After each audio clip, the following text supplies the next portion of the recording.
Assalamu alaikum. Don't forget to encourage me and subscribe my channel. Thank you. Hello my beautiful viewers, I hope you are doing very well with all blessings of Allah. आज की video में मैं आप लोगों के साथ बात करूंगी पाइसेस चिल्ड्रन के बारे में। पाइसेस चिल्ड्रन के बारे में बात करने से पहले मैं एक बात कहना पसंद करूंगी कि सिर्फ अल्लाह ताला की ज़ात जानती है कि हमें कौन सी खूबियाँ, हम में और दूसरों में कौन सी खूबियाँ पाई जाती हैं और कौन सी खामियाँ पाई जाती हैं। मैं कोई एस्ट्रोलॉजर नहीं हूँ। हॉरोस्कोप्स के बारे में स्टडी करना मेरी हॉबीज़ में शामिल है, तो मैं हॉरोस्कोप के बारे में थोड़ी सी स्टडी करती हूँ, थोड़े बहुत नोट्स बनाती हूँ और आप लोगों के साथ वो डिस्कस कर देती हूँ। तो जो एस्ट्रोलॉजी के माहिरीन हैं उनके साथ बहुत माजरत के साथ, क्योंकि मैं एस्ट्रोलॉजर नहीं हूँ, मैं ये वीडियो बना रही हूँ। राइट, तो बात करते हैं पाइसेस चिल्ड्रन के बारे में। पाइसेस चिल्ड्रन के बारे में जब मैं रिसर्च कर रही थी तो जो बात सबसे पहले नजर आई वो ये थी कि इन बच्चों को एक्स्ट्रा एक्स्ट्रा एक्स्ट्रा लव और अटेंशन की ज़रूरत होती है, ये डिमांड करते हैं। तो वालिदैन और असातिज़ा और दूसरे जो सिग्निफिकेंट अदर्स हैं उनसे ये बच्चे हमेशा ज़्यादा अटेंशन मांगते हैं दूसरे बच्चों की निस्बत। अगर बचपन में इनको पूरा जिसे कहते हैं ना दूसरे लोगों की निस्बत ज़्यादा प्यार मिल भी जाए, चूँकि वो भी एक नॉर्मल बात नहीं होती, तो इमोशनल इश्यूज जो है इनको लेटर लाइफ में भी आ सकते हैं। तो पेरेंट्स और सिग्निफिकेंट अदर्स के लिए इसीलिए जरूरी है कि इन बच्चों को आपने बैलेंस में रखना है। जितनी तवज्जो आप दूसरे बच्चों को देते हैं उतनी तवज्जो इन बच्चों को दें, लेकिन एक्सप्लेन इन बच्चों को करने की जरूरत होती है कि till here and not more than that. ठीक है, तो इन बच्चों को इंसाफ की जरूरत होती है, यानी कि वालिदैन की तरफ से इंसाफ की जरूरत होती है। जितनी तवज्जो वालिदैन दूसरे बच्चों को देते हैं उतनी ही इनको देनी चाहिए, लेकिन ये डिमांड ज्यादा तवज्जो की करते रहते हैं। फिर ये इन बच्चों में देखने में बात आती है कि इन बच्चों के दोस्त ज्यादा नहीं होते, इन बच्चों के गिने चुने दोस्त होते हैं और वो उसी की दोस्त उन्हीं की नहीं, इन बच्चों के गिने चुने दोस्त होते हैं और हमेशा वही दोस्त रहते हैं। जो कि ये बच्चे खुद को सेफ जोन में रखना पसंद करते हैं, बहुत चूजी होते हैं, सिर्फ उन्हीं लोगों को दोस्त बनाते हैं जिनके साथ वो खुद को सेफ फील करते हैं। रिस्क लेने वाले बच्चे ये बिल्कुल भी नहीं होते। राइट, फिर इन बच्चों में ये चीज देखने में भी है कि ये अपने घर में बहुत सुकून में रहते हैं। इनको बहुत अच्छा लगता है अपने घर में रहना और अपने वालिदैन और बहन भाइयों के साथ गेम्स खेलना, खुद को घर में इन्वॉल्व रखना। वही बात आ जाती है कि ये सेफ्टी जोन की तलाश में हमेशा रहते हैं।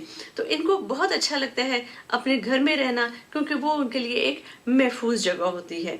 अच्छा, फिर ये होता है कि ये बच्चे वैसे बड़े बड़े लविंग और बड़े इमोशनल बच्चे होते हैं। इनको वो वाले बच्चे होते हैं जो हग्स करते हैं, किसेस करते हैं। और इन बच्चों में एक और चीज बड़ी जबरदस्त होती है, ये बच्चे बहुत ज़हीन होते हैं और यूजुअली दूसरे लोग इनसे एक्सपेक्ट बिल्कुल भी नहीं कर रहे होंगे कि ये बच्चे ज़हीन होंगे। ये अपनी जहानत से दूसरों को हमेशा हैरान करते हैं। अक्सर जो है पेरेंट्स उनको भी ये हैरान कर देते हैं। पेरेंट्स और दूसरे सिग्निफिकेंट अदर्स जो होते हैं वो इनसे एक्सपेक्ट नहीं कर रहे होते, लेकिन ये अपनी नॉलेज की वजह से और अपने आइडियाज की वजह से हैरान करते हैं। उसकी वजह ये होती है कि चूंकि सेंसिटिव बच्चे होते हैं, चीजों को ऑब्जर्व करते हैं, चीजों को एब्जॉर्ब करते हैं, इंफॉर्मेशन को एब्जॉर्ब करते हैं, लेकिन वो शौक ही नहीं मारते कि हमें इस बात का भी पता है, हमें इस बात का भी पता है। तो ये अक्सर लोगों को अपनी नॉलेज की वजह से, अपनी जहानत की वजह से, अपनी इंफॉर्मेशन का जो इनका पास इंफॉर्मेशन बैंक होता है, उससे ये दूसरों को हैरान परेशान कर देते हैं। फिर ये है कि ये बच्चे क्रिएटिव भी बहुत होते हैं। अगर ये बच्चे स्टोरी वगैरह लिखना शुरू कर दें तो ये बहुत जल्दी अपना नाम और पहचान बना सकते हैं। राइट, फिर ये है कि इन बच्चों के लिए, पेरेंट्स के लिए सबसे बड़ा चैलेंज ये बच्चे इसलिए होते हैं कि ये दूसरे सिबलिंग्स की निस्बत ज्यादा मोहब्बत और तवज्जो मांगते हैं। फिर ये है कि चूंकि ओवर सेंसिटिव होते हैं, सेम अटेंशन अगर दूसरे बच्चे को मिल रही है, बहन या भाई को मिल रही है, तो ये उससे जेलस भी होते हैं।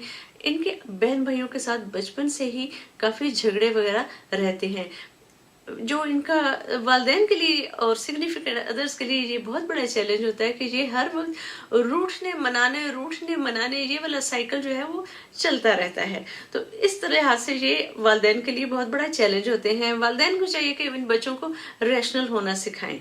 ठीक है, इन बच्चों को बताएं, इन बच्चों को आप दूसरे अपने बच्चों की निस्बत ज्यादा तवज्जो ना दें, लेकिन इनको एक्सप्लेन करते रहें कि आप इनको उतनी तवज्जो ही क्यों दे रहे हैं जितनी उनके बहन भाइयों को देते हैं। رائٹ، یہ بچے آپ کو ایموشنلی بلیک میل بہت زیادہ کرنے کی کوشش کرتے ہیں، لیکن آپ نے بینگ پیرنٹ بیلنس رکھنا ہے، اور یہ کوئی اتنا مشکل کام نہیں ہے۔ اور جب یہ بچے آپ کا اس بیلنس کو ایکسیپٹ کریں تو ان کو پازیٹیو فیڈ بیک دیا کریں، ان کو شاباش دیا کریں، چونکہ سینسٹیو بچے ہوتے ہیں تو ان کے لیے فیڈ بیک جو ہے وہ بہت ہیلپ فل ثابت ہوتی ہے۔ تو یہ ہم نے بات کی آج کریٹیو اور سینسٹیو پائسز چلڈرن کے بارے میں۔ میں امید کرتی ہوں کہ آج کی ویڈیو آپ کو بہت اچھی لگی ہوگی، اور اگر آپ کو اچھی لگی ہو تو please remember me and my sweet family in your precious prayers. Take care and Allah حافظ۔